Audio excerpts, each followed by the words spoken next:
Yes, well, this is recording number 5. And yes, we're continuing this interview with Dawn. So, yeah, where were we, Dawn?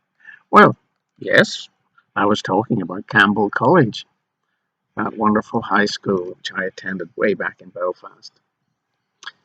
And yeah, this is the second part. I think actually going to have to be 3 parts. It's quite a long time, really. But here's the second part. First of all, I'm very grateful to my mother for preserving my school reports, or some of them, from Campbell in the early days when I was about 14. Perusing them has been absolutely fascinating for me because in those days in lower secondary, I seemed to start off with glowing comments like, uh, he's a genuine enthusiast, always cheerful, lively, dependable. When I showed some of these reports to my friends and colleagues 40 years later, as I was doing research for this podcast, they were a source of much amusement to them. What happened? They said. Even some of my students in recent years said, "You, sir, always enthusiastic." Such comments made me start thinking about retirement, early retirement. One English teacher I had in Form 1 in Campbell, he damned me with faint praise, with, "Oh, he is a lively and enthusiastic boy who compensates with effort for what he lacks in ability in this subject." How mean! Even worse, because he probably wasn't even aware he was being mean. This man, I remember his name now, Brian somebody, was a useless teacher. But he was actually a very nice person. And Betty doesn't know that I've been an English teacher for the past 40 years. So the moral of this is, don't let your teachers stereotype you. One of the most fascinating things for me about schools is their durability as institutions. They are like the insects, more like the cockroaches of modern civilization. They seem to be able to survive everything: natural disasters, famines, modern technology, even wars. I think cockroaches is a better metaphor because I've really come to doubt whether schools are in fact of much positive value to society, other than to socialize the young mind, but mostly they're concerned with manipulation. One of the first things to spring up after a nuclear conflagration would surely be a school. It worries me. As for school management at Campbell, well, I kept well away from it. The headmaster was rarely even seen. He was a small, ruddy-faced Oxbridge graduate who is famous for his combed-back, greasy hair and his almost total physical absence from the school corridors. But on one famous day when he did make an appearance in the school corridors, he came out sweeping along the corridor with his gown and tails flying. He happened to collide with the hapless Jacko. Now, Jacko was school prefect and head of my house.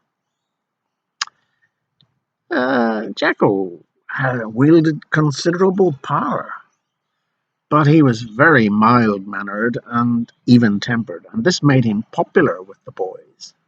He had a stammer. The collision must have been Jacko's fault, because he was promptly given as punishment by the head 12 copies. A copy was the poem Upon Westminster Bridge, written by William Wordsworth, and it was a punishment which prefects and teachers could give to miscreants. The miscreant had to copy out meticulously in Old English script without errors the poem. Occasionally, if the misdemeanor was serious, 2 copies would be given out. But the hapless Jacko famously received 12 from Greasy the head. Wordsworth would be turning in his grave if he knew what his lovely poem was used for at Campbell. It certainly put me off poetry for decades. Not that I was often in trouble. No, I was too cowardly and avoided confrontation with the authorities. Besides, I myself was a junior house prefect. I opened the batting for the first 11 and was first change bowler. And I was generally still pretty well regarded by the establishment of the school in those days. But it was my peers' attention I really wanted. My first taste of how to abuse power was as house captain of music.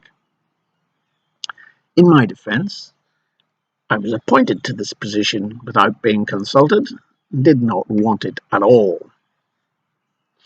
The worst part was having to organize the house singing competition after classes. In the afternoons after school, 2 music teachers would listen to each and every one of my house, Dobbin's house, 13 to 18-year-olds, over 100 boys, and give them a mark for singing a folk song. Honest to God, can you imagine the humiliation of a teenage boy being forced to do that? Well, I could, because I was the only one in Dobbin's house that didn't sing that day. I remember making some lame excuse to the teachers for not singing "Cooking in the Kitchen." With a name like that, anyone surely could be excused for not singing it. But I was the house captain, and to my eternal shame, I chickened out. I can still remember the damn tune, because I practiced it so many times, even though I never sang it on the day.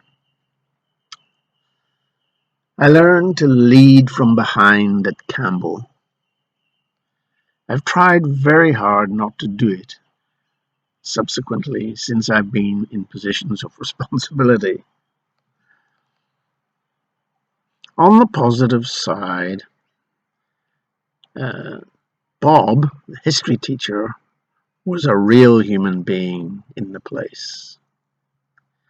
He was the rugby coach and the stereotypical macho man, ex-Royal Navy, but he was paradoxically one of the few teachers who had a genuine sense of humor and talked to us boys like we were human beings.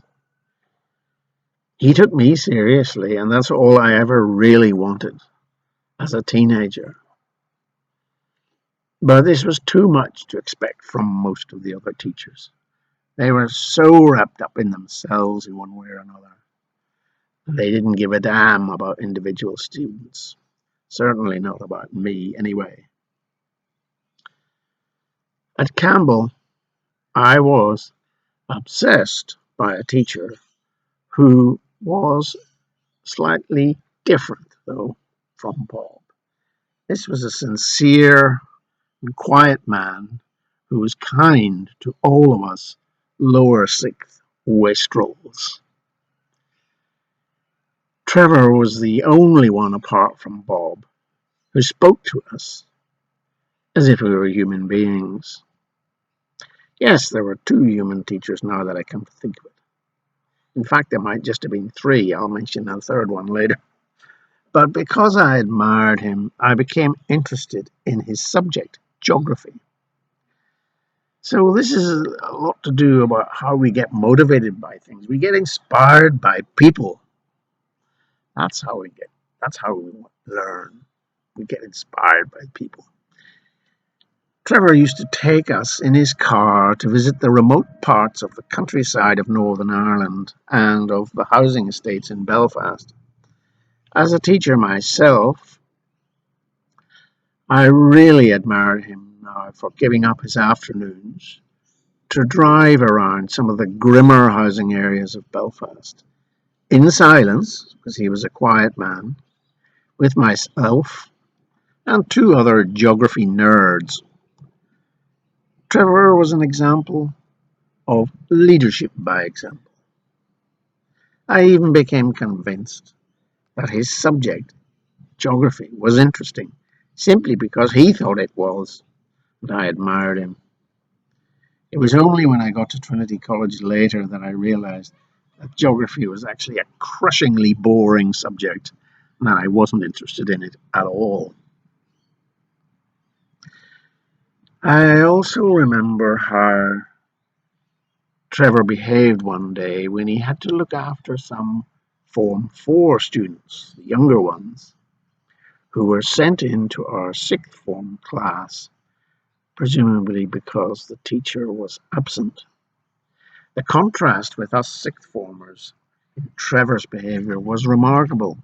With us, he was mild, tolerant, respectful, and he put up with my attempts to keep Mark entertained at the back of the class.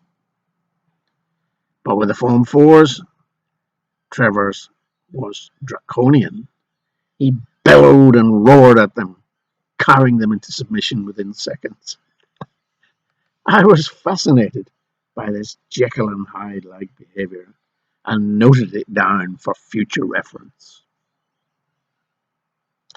Perhaps, indeed, I became interested in education even at this stage.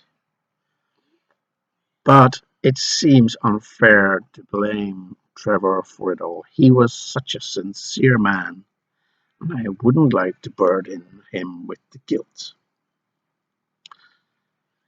Before we leave Campbell, it's worth mentioning the Major. He was the deputy principal and the cricket coach.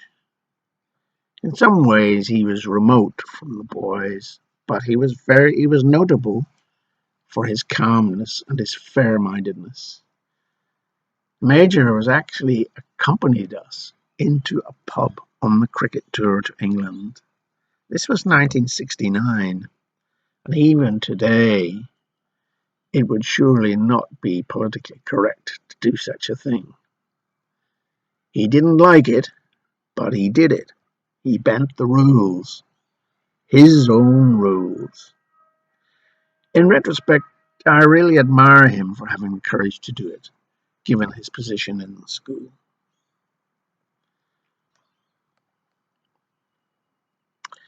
Now I think we just have one more in this part, and I'll just mention Shiner. Yes, so Shiner, who taught me A-level chemistry, lectured at the 10 of us non-stop, with only the occasional stop to allow us to copy down what was on the board, but certainly not to ask any questions. At the beginning of the course, the penalty for asking questions was the humiliation of revealing one's own ignorance. But as the weeks passed, the fear of looking foolish increased until nobody asked any questions at all. The result was that I endured the 2 years of Shiner's lectures without understanding a word he said. To my total surprise, I achieved a grade C in my A-level exam, which was a credit to me and my study skills, not to Shiner.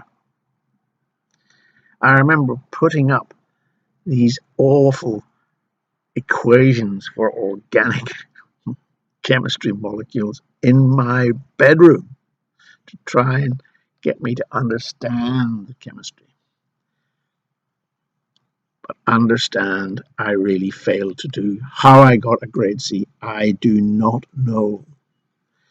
It just proved to me how ineffective the exam was in assessing any chemistry skill. After the 2 years course, I did not have the most basic understanding of chemistry, even of chemical equations. I learned this myself to my cost several years later when I was asked to teach chemistry at Wa Secondary School in Ghana upon my arrival. I had to start from first principles again and learn the subject using that awful book, Kleins and Williams' General School Chemistry. I had to start by looking at the glossary and getting the most basic definitions of simple concepts like atom and molecule. I had to teach myself, in other words, without Shiner. So sorry, Shiner. You stand indicted for your refusal to encourage even the simplest question. Apart from that, he bored me to death. It was quite obvious that Shiner didn't enjoy the whole thing at all either. Okay, let's leave it there for the moment.